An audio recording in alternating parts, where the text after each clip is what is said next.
he just like cut all of my hair off. Because he was just like, it's just easier this way. Like my hair is fine. It's like this. I don't have to brush it or put it up like in braids and stuff. This is so much easier. So he did it. Well, and then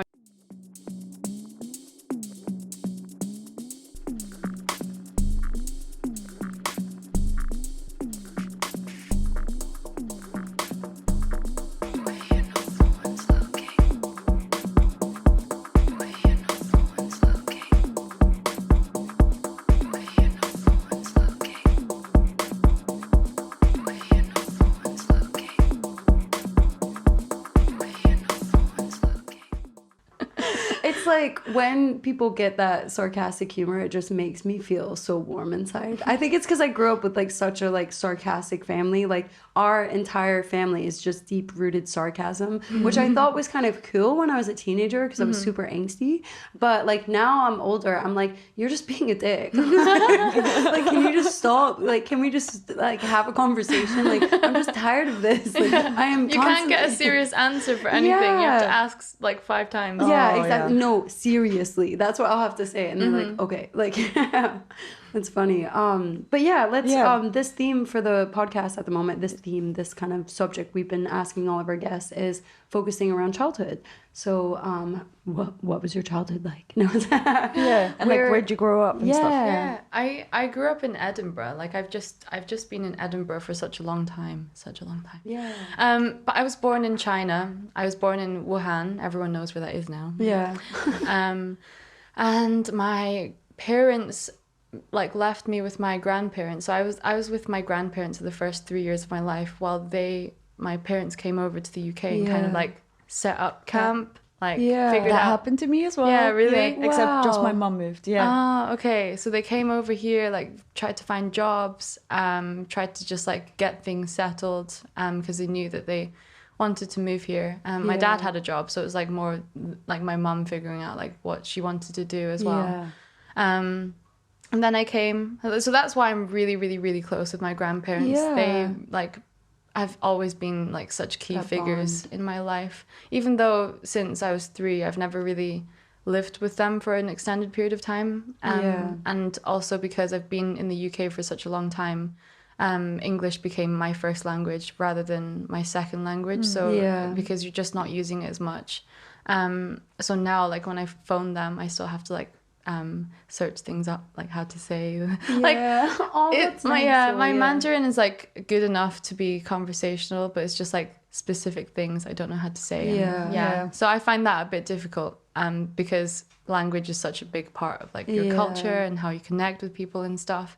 But I try and... Can you understand everything though? I can understand quite a lot, but when it comes to like jargon or like technical words or like politics or just things I'm not used to hearing, like the news, like it's the formal kind of speech. Oh my god, I can relate to that so much. Like I was in Russia and I was watching the news with my friend and he was like, wow, like blah blah blah, whatever was going on, and I was like, I have no idea what they said. I literally could not understand anything.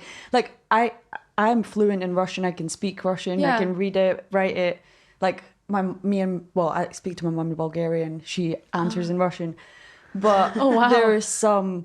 Yeah, I can totally relate to that. It's like more complex things, or if you're watching the news, or if they're speaking kind of like in a really proper way. Yeah. Fuck no, it's so hard. No. And that's when those moments you realize, like, oh, that's what the language sounds like to a foreign person who can't understand. Because, oh my god, I literally relate so much. Because you go from understanding everything that like your parents, your grandparents are saying, your relatives saying, so you feel like you've got a hold of it, like you've got a pretty good like skill base. But then you switch on the TV and it's just like, what are they saying? Like, what are they saying? I don't understand. What is happening? I wouldn't be able to tell you. It's frustrating, but it's also, it can't be helped because we've lived here for such a long time. And and Chinese school didn't really help very much, obviously. That was just torture. Everyone hated going there. Really? What did you get up to? I started going... Flight that's... Sorry. I don't know if I got it. You might have. I don't think. I think I spurred it. It's so annoying. It's just like going around everyone's face. Anyway, so yeah, what was it? What was it like? What did you have to do? I think I started at 5 years old and I went until I was maybe 16, 17. It was a really long time. Yeah, every Saturday had to wake up very early when that's the last thing you want to do on a Saturday. Yeah. You just don't want to wake up early. You want to wake up late and watch TV.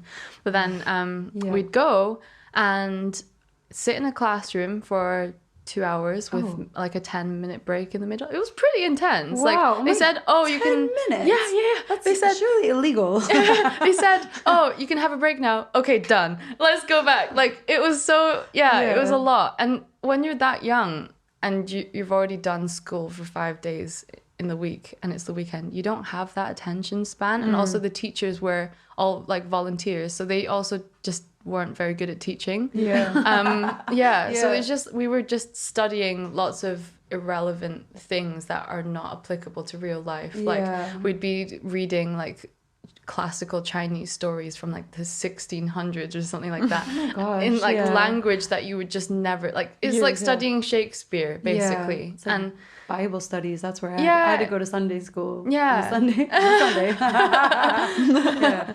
And it's just stuff that you would never have to use ever, like to speak to anyone with. So it was nice to just see your friends. That was it, really. That's nice. Did you make like really close friends? Like, do you still speak to them? Like we've all kind of made a family here because we have moved away. Like they moved away from their like relatives and everything by moving here to the UK. So like because we don't have our grandmas and our like aunts and uncles around, we became each other's family. Oh, that's so nice. That's really nice. Yeah. And also like especially like back when our parents had just come over and they weren't really familiar, they weren't like integrated yet, they would use that like community as kind of like a safety blanket and figure things out together, and they'd like meet up. And so every Christmas, every New Year, every Chinese New Year, we have like these two families that we've all grown up with and celebrate together. That's so nice. That's lovely. Yeah, because we can't come together, like we don't really, in our culture we don't really celebrate Christmas, but because like we're in the UK, it's become like we've kind of taken it on and use it as a day to just come together and like eat lots of food and like exchange presents and stuff without like the religious aspect. I don't know if anyone uses the religious aspect here in like the UK, at least. Like in Bulgaria, so I was born in Bulgaria, and like there you literally get like some chocolate as a gift, and it's really about the religious aspect of it. Whereas when I came here, it was all about just the gifts. Like it's really commercialized. And literally we also celebrate on the 24th, whereas in here it's obviously on the 25th. And like they would go around the church at midnight and stuff like that. Like it was just a religious thing. But here it just really shocked me.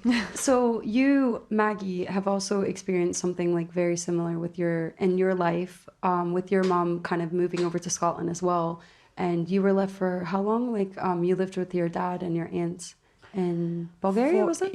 So first, I don't even know how long it was, maybe like a year and a half or two. I first just like stayed with my dad, and then he couldn't really look after me very well. And he literally, like, my hair, because I've got really curly hair, I just straighten it. But at the time, it was so curly and he wouldn't brush it out for me.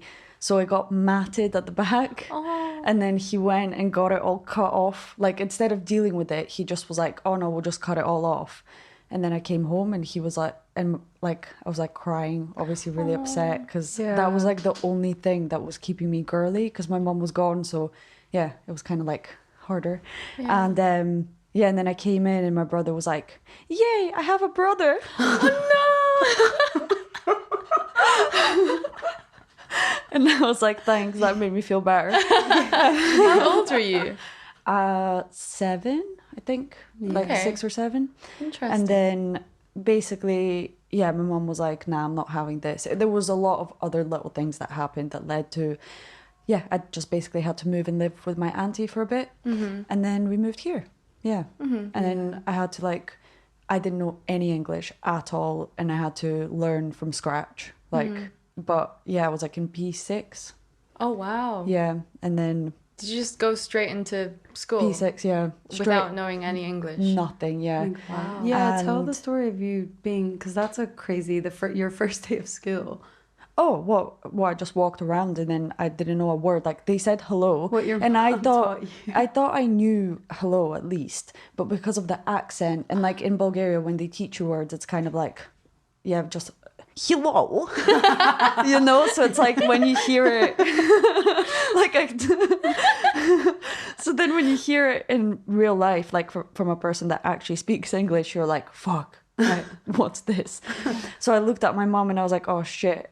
You know, what do I say now? So she was like, just say, I don't understand. And that was all I said all day. Oh, that must have been so hard. I don't remember it being hard. I just kind of remember being fascinated. Yeah. Like, there was a computer room. There was, like, just all these different facilities that we didn't have. And I just found it fascinating. And everyone was really nice and welcoming. But, yeah, then it was like a year into being in primary school. And I was like telling Mel today, something I remembered. We were just like standing by the board and I was writing like different words. And then this little asshole comes up to the board and goes, you spelt this wrong. How'd you not know this? And I was like, and then the girl started like standing up for me. There's like a little fly. So my friends were like standing up for me and they were like, how is she supposed to know this after a year? And he was like, how can you not spell holiday and stuff? And I was like, fuck you, you little cunt. Some people are like grown-ass adults and they still can't spell, so... Yeah. Literally, I was like, how the fuck am I meant to know how to spell everything after a year of learning English? But anyway, so that was a little story about me. Yeah, that's interesting because going back to the haircut, I also had all of my hair chopped off. Did you? We've had, but not because I had curly hair or anything. My hair is like just like this, but beautiful. But I think it was really common for like Asian kids to get like a bowl cut or like a like seriously like a bowl cut or just like a boy's haircut because it's just easier. I think it's my dad that did it as well. Oh my gosh. Fuck's sake. All of really? This is like a Put mad crossover on your head. Yeah. My dad, because my hair is getting too long and he was just like, oh, I'll deal with it. So he just like cut all of my hair off.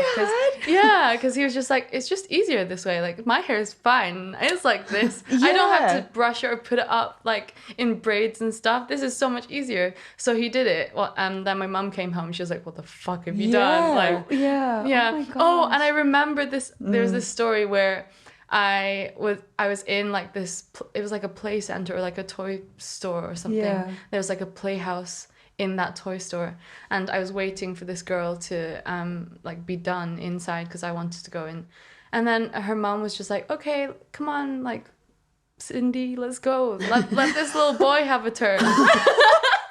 That's so mean. Like, no. Let that boy have a turn. I would be like, did you just assume a gender? Yeah. So I looked like a boy for a really long time. Yeah. I got asked if I was a boy as well. Yes, really. I got asked as well. I got gum in my hair and my mom chopped off all my hair. Wow. And then it's happened to all of us. Yeah. And then she was like walking me. I feel like I was in a stroller. Maybe I was like 3 or 4 or like, I don't know. I can't remember. But I just remember being in the mall and then someone coming up, like a stranger coming up to my mom and be like, "Aw, are they a girl or a boy?" And my mom was like, "Can't you see our fucking earrings?" Like, my mom was just so aggressive. Like, I love that. Just was like, and then I just didn't know. Like, I was like, "Oh, I guess that's bad." Yeah, I just remember being like, "I'm a girl." You piece of shit. And then I got obsessed with like for a long time growing up, like because I would just remember that and my mom reacting so much that like I just was obsessed with not looking like a boy. Mm-hmm. Like, yeah, like all the time, like always like making sure my ponytail wasn't like put back to where I looked bald or something. Yeah, and it took me a while to like not feel like that, which is just really weird to like connect it to that one memory. Yeah.